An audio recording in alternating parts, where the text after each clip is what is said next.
In today's video, I'm going to be going over the best weapons in each class, and along with that, I'll be going over the best builds for each weapon. So stick around if you're looking to change up some of your gameplay, or if you want to refine builds of your own, because I'll be going over some tips for building and calibrating your weapons so you can tune these builds to your own playstyle. So let's get into it. To start things off, we have the Assault class. The Assault class is very aggressive, and high fire rate weapons like the M4 or the AK-12 just increase the potential of these operators in my opinion, but I would have to say the M4 is the best weapon in this class. While the M4 is viable on either operator, I'd say it's better suited for D-Wolf, since you can use its high fire rate and muzzle velocity to your advantage to easily chain kills together to prolong the exoskeleton ability. I've shown off this M4 in a recent video, so I'll try to go over it quickly, but as far as I'm aware, this is one of the best builds for the M4.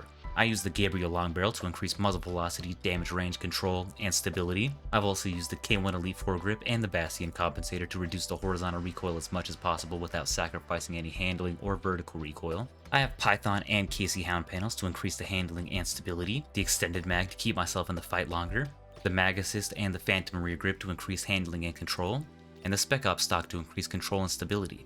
I've left the muzzle velocity alone, but I did increase the firing stability by 3% on the barrel. I've increased the control by 2% and the movement stability by 3.2% on the foregrip. The rear grip sees a 2.24% increase in the movement stability and a 1.9% in control. And the stock offers an extra 2.88% in firing stability and 2.64% in extra control, bringing the vertical recoil down to 0.69 and the horizontal recoil down to 0.39 with a 0.86 firing stability, increasing the ADS speed by 122 milliseconds and the sprint to fire speed by 58 milliseconds with a 0.3 meter per second decrease in ADS movement speed. The breath sway range is tighter, bringing it down to 0.25.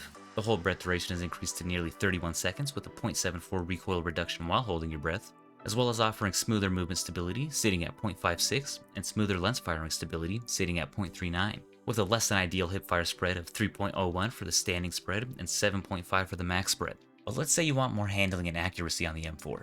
A great place to start would be the barrel. Since the Gabriel long barrel takes 10 points of handling away and 12 points of accuracy, the second best option would be the Trench standard barrel. This barrel only gives the build a 583 meter per second muzzle velocity and a 32 meter max damage range, but you can tune the muzzle velocity to minimize that gap between the two barrels.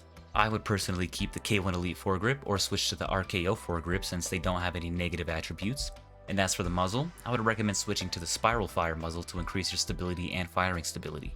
The Birdcage Flash Rider is also a pretty decent choice because it lacks any negative attributes and it increases your control and stability. For the mag, I would go for either of the polymer mags. The AR polymer mag will give you an extra 6 points in stability, which could be very helpful in the right situation, but the 5.56 polymer mag is going to increase your handling by 6 points, and if you use the mag assist, which you should be, you'll be given 7 points in total. The Phantom rear grip would be my first choice to increase handling, but if you don't want to lose any stability, then I would recommend using the Hurricane D1 grip, the M7 stable grip, or the 416 practical grip. The Heavy Tower grip is also a pretty good option since it adds 1 point to control, handling, and stability with an extra 4 points in accuracy. Attach the balance base onto this grip and you'll double that, giving your build 2 points in control, handling, and stability, and 8 points in accuracy. As for the stock, there are actually quite a few options. The Elite Light stock will increase your ADS movement speed, and the Practical Light stock will increase your overall handling with an extra boost to your ADS movement speed.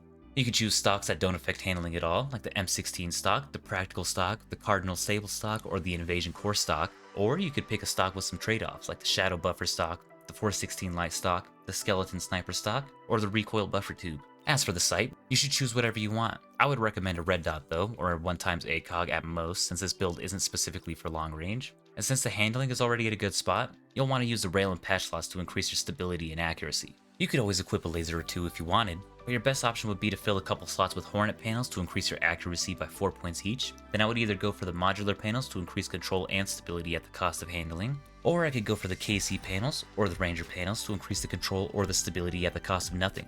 Now this build alone could handle gunfights up to 50 or 60 meters without an issue, but there's something left to be desired if you're looking to challenge anybody past those ranges. And that's where weapon calibration comes in. This weapon build is pretty easy to handle, but if you're looking to challenge anyone past 60 meters, then you'll want to increase the muzzle velocity and firing stability on the barrel. I would personally increase the firing stability by about 2 or 2.5%, and as for the muzzle velocity, I wouldn't mess with it if it's already past 550 meters per second, but increasing it by about 1 or 1.5% will help tremendously in long range gunfights if you needed it. On the foregrip, I like to increase my movement stability by about 5 or 6%, and the control by about 2% since it's a 1-to-1 trade-off with ADS speed. I always give my sights a -1 pupillary distance. It's just what I prefer, but take some time in the firing range yourself to see what's most comfortable to you. I like to increase the control on the rear grip by 6% and the movement stability by 1.6 or 3.2%.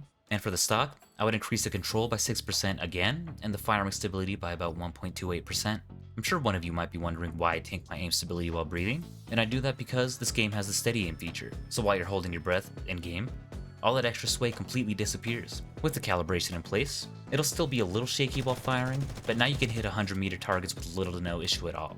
And when it's all said and done, your vertical recoil will be reduced to 0.72 and the horizontal recoil reduced to 0.59 with a 0.83 firing stability. The ADS speed is 21 milliseconds faster and the sprint to fire speed is 50 milliseconds faster with a 0.58 meter per second increase in ADS movement speed. Your breath sway range will be at 0.36. Your hold breath duration will be up to 27 seconds with a 0.8 recoil reduction while holding your breath. Your movement stability will be at a 0.64 and your lens firing stability at 0.56. With the hip fire spread coming out a bit tighter as well, with the standing spread down to 1.93 and the max spread down to 4.82.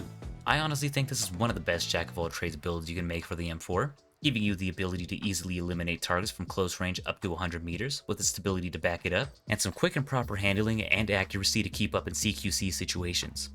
Next up, we have the support class. This class has a lot of incredible weapons in their arsenal, like the CAR-15, the K416, the Bison, and the Vityaz. I'm sure this doesn't come as a surprise, but I would say the SMG-45 is the best weapon for this class. As for who could utilize it better, I would say it depends on how you use these operators. In my opinion, the support class is completely useless outside of smoke spamming and reviving teammates, so it's really about how you handle yourself in different scenarios, and the SMG-45 turns most difficult situations into a breeze. This is the first build I've shown off for the SMG-45, and it's a beast, and it's not even calibrated. The fire rate is reduced to 526 RPM, but the range is increased to 28 meters, which is the highest max damage range for the SMGs as far as I know, delivering 26 damage to the body, 24 to the limbs, and 32 to the head, giving you a time to kill between 0.45 and 0.35 seconds. The fission long barrel and the silent suppressor will be responsible for increasing your range and muzzle velocity, but the suppressor is what decreases your fire rate. I've used the K1 Elite foregrip once again to reduce the horizontal recoil with no negative trade-offs, the 40 round mag to stay in the fight a bit longer, the heavy tower grip with a stable base mainly to increase control and stability, the 416 staple stock to further increase control and stability, and then I have two KC Hound panels, a modular panel, and a Hornet panel to increase accuracy, control, and stability. And I did add a laser for all you tax dancers out there. If you're looking for a stable build within short to medium range, then this would be the ideal build, but once again, the handling could be increased a bit more. All I would really do is switch out the suppressor for the spiral fire muzzle to gain back some fire rate and firing stability. I'd switch the stable base for the balanced base as well as switching to the Cardinal advanced stock, and I would get rid of the modular panel in favor of a Python panel or a KC Hound panel. So instead of seeing a 169 millisecond increase in ADS speed and a 92 millisecond increase in sprint to fire speed, you'll be getting an 8 millisecond increase in ADS speed and a 1 millisecond increase in sprint to fire speed, with a 0.01 meter per second decrease in ADS movement speed before this build is calibrated. I'm sure it's somewhat obvious, but I'm not the most confident in my shooting skills,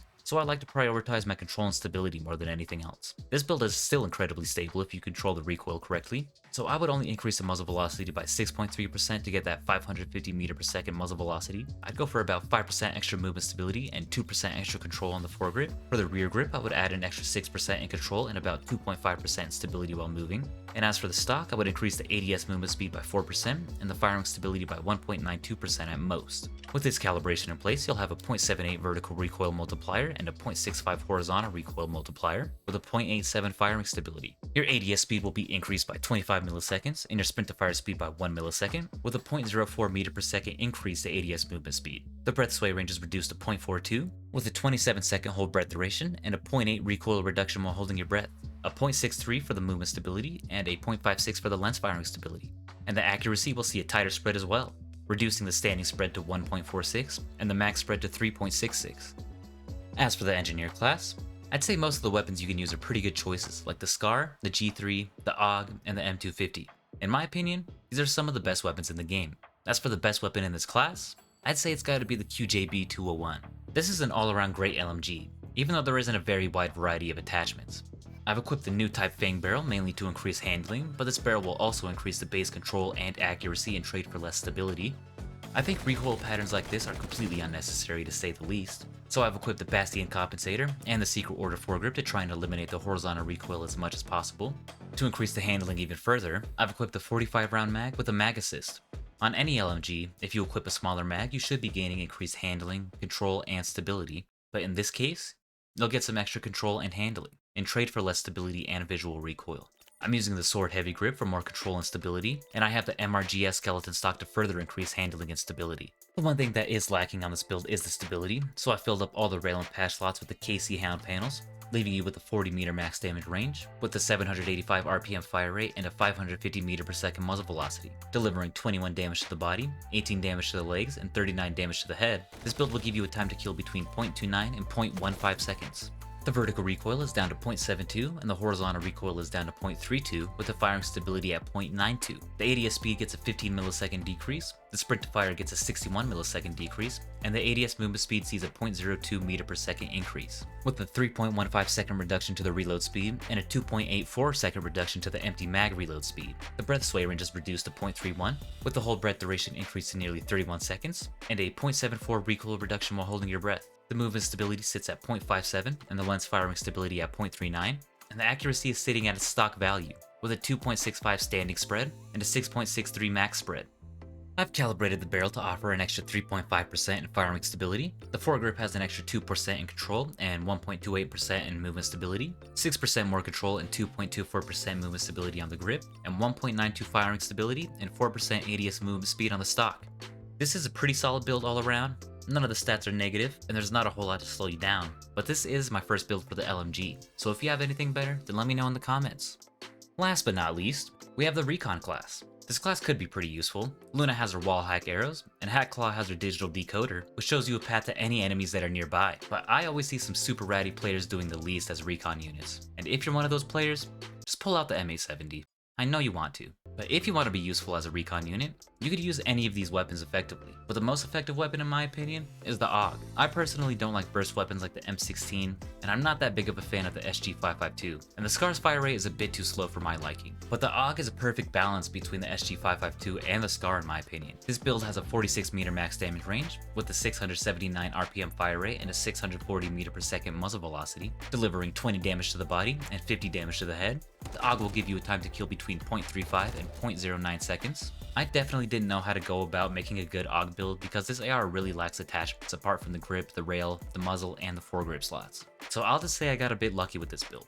I'm utilizing the Elite Bipod barrel to increase the range, muzzle velocity, control, and stability, as well as the Bastion compensator and the X25U foregrip to shrink the recoil pattern down as much as possible. And besides that, I have the Mag Assist equipped, as well as the universal cheek pad and the stock pad to increase control, handling, and stability. And I'm also using some Python panels and a Hornet panel for even more handling and accuracy. And once again, I've calibrated this build to put out some extra control and stability. I've increased the muzzle velocity and firing stability by about 1% each. The foregrip will give this build an extra 3.2% in movement stability and 1.28% in control. This stock will give you an extra 0.8% in firing stability and 2.16% control. And the cheek pad tops this build off with a 0.64% in firing stability and 1.56% in control. This will bring the vertical recoil down to 0.61 and the horizontal recoil down to 0.41 with a 0.89 firing stability. The ADS speed is seeing a 105 millisecond increase, and the sprint to fire speed is seeing a 44 millisecond increase with a 0.09 meter per second decrease in ADS movement speed. The breath sway range is reduced to 0.22. The hold breath duration is increased to 29 seconds with a 0.77 recoil reduction while holding your breath, 0.62 movement stability, and 0.48 lens firing stability, with the accuracy staying at its base values, sitting at 2.33 for the standing spread and 5.75 for the max spread.